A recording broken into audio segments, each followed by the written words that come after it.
और मैं हूं दिबांग। एबीपी न्यूज़ के स्पेशल इंटरव्यू में मेरे साथ बेहद खास मेहमान दिल्ली के मुख्यमंत्री अरविंद केजरीवाल। नमस्कार। आम आदमी पार्टी के सर्वे सर्वा, ये बताइए कि आपने जो प्रचार किया जेल से निकलकर, फ़ायदा हुआ आम आदमी पार्टी को, गठबंधन को? होना तो चाहिए। जैसे गीता में लिखा है कि कर्म करते जाओ। हमने अपना कर्म पूरा किया, बाकी फल तो ऊपर वाले के हाथ में है, जनता के हाथ में। जनता जनार्दन है। कैसा रिस्पॉन्स था लोगों का? रिस्पॉन्स बहुत अच्छा था। जनता ने बहुत अच्छा रिस्पॉन्स दिया। एक तो मुझे जिस तरह से गलत तरीके से गलत केस में, झूठे केस में फंसा के इन्होंने गिरफ्तार किया, उसका जनता में काफ़ी रोष है। जनता उसको, इनको काफ़ी बैकलैश हुआ है। और दूसरा, महंगाई और बेरोज़गारी को लेके जनता बहुत त्रस्त है और उनका मोह भंग हो चुका है बीजेपी से। और वो देख रहे हैं कि प्रधानमंत्री जी जनता के मुद्दों पे बात करने की बजाय, महंगाई पे बात करने की बजाय, बेरोज़गारी पे बात करने की बजाय, रोज़ पिछले 2 महीने से प्रधानमंत्री जी गाली गलौजी कर रहे हैं। वहाँ पे बॉम्बे गए, बोले शरद पवार भटकती आत्मा है, उद्धव ठाकरे अपने पिताजी की नकली संतान है। तो क्या जनता इसके ऊपर वोट दे उन्हें? एक भाषण में प्रधानमंत्री जी बोले कि अगर इंडिया गठबंधन वालों को वोट दिया तो अगर आपकी 2 भैंस है तो ये 1 भैंस खोल के ले जाएंगे। लोगों को समझ नहीं आ रहा कि प्रधानमंत्री जी को हो क्या गया है। ऐसी ऐसी इंडिया गठबंधन वाले आपकी टूटी खोल के ले जाएंगे, आपकी मंगलसूत्र छीन के ले जाएंगे। तो लोगों को समझ नहीं आ रहा कि प्रधानमंत्री जी को क्या हो गया है। और आजकल तो इनका अहंकार इतना बढ़ गया है कि प्रधानमंत्री जी कह रहे हैं कि मैं अपनी माँ के पेट से पैदा नहीं हुआ था, मैं भगवान का अवतार हूँ, मैं पृथ्वी पे प्रकट हुआ था। तो वो अपने आप को भगवान उन्होंने डिक्लेयर।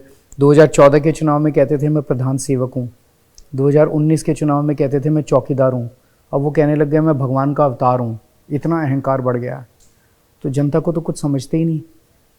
पर ये बताइए, ये जो इंडिया की पार्टियां हैं उसमें थोड़ा अननेचुरल भी है। मैं बात कर रहा हूँ कांग्रेस पार्टी की। आप दिल्ली में लड़ते हैं, जो आपका गढ़ है। पंजाब जहाँ आपकी सरकार है वहाँ आप अलग अलग लड़ते हैं। दिल्ली में लड़ते हैं एक साथ बीजेपी के साथ। तो ये चुनाव देश को बचाने का चुनाव है। बीजेपी देश का संविधान खत्म करना चाहती है। बीजेपी देश से जनतंत्र खत्म करना चाहती है। जैसे रशिया में पुतिन ने सारे विपक्ष को जेल में डाल दिया और फिर चुनाव कराए, 87% वोट आ गए। क्या आप चाहते हो कि रशिया की तरह भारत में भी हो?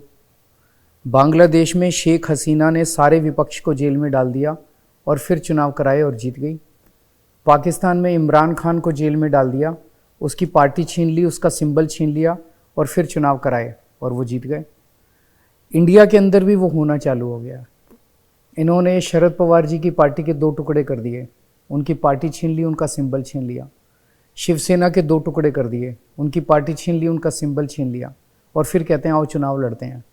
हमारी पार्टी में मेरे को गिरफ्तार कर लिया, सत्येंद्र जैन को गिरफ्तार कर लिया, संजय सिंह को गिरफ्तार कर लिया, मनीष सिसोदिया को गिरफ्तार कर लिया, अब मेरे पीए को गिरफ्तार कर लिया, अब कह रहे हैं आतिशी को और सौरव को भी और फिर कहते हैं आ जाओ चुनाव लड़ते हैं।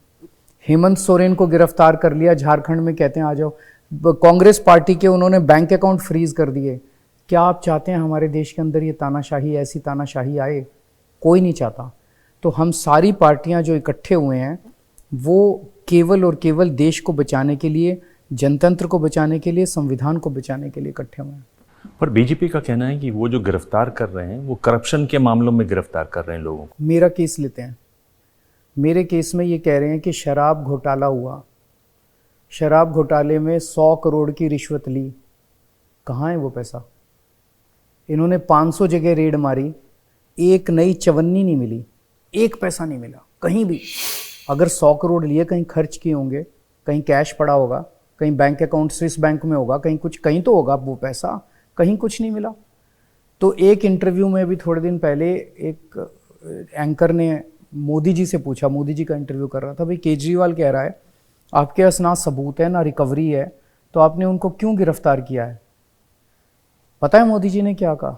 मोदी जी कहते हैं हाँ मैं मानता हूँ हमारे पास केजरीवाल के खिलाफ कोई सबूत नहीं है, कोई रिकवरी नहीं है, क्योंकि केजरीवाल अनुभवी चोर है।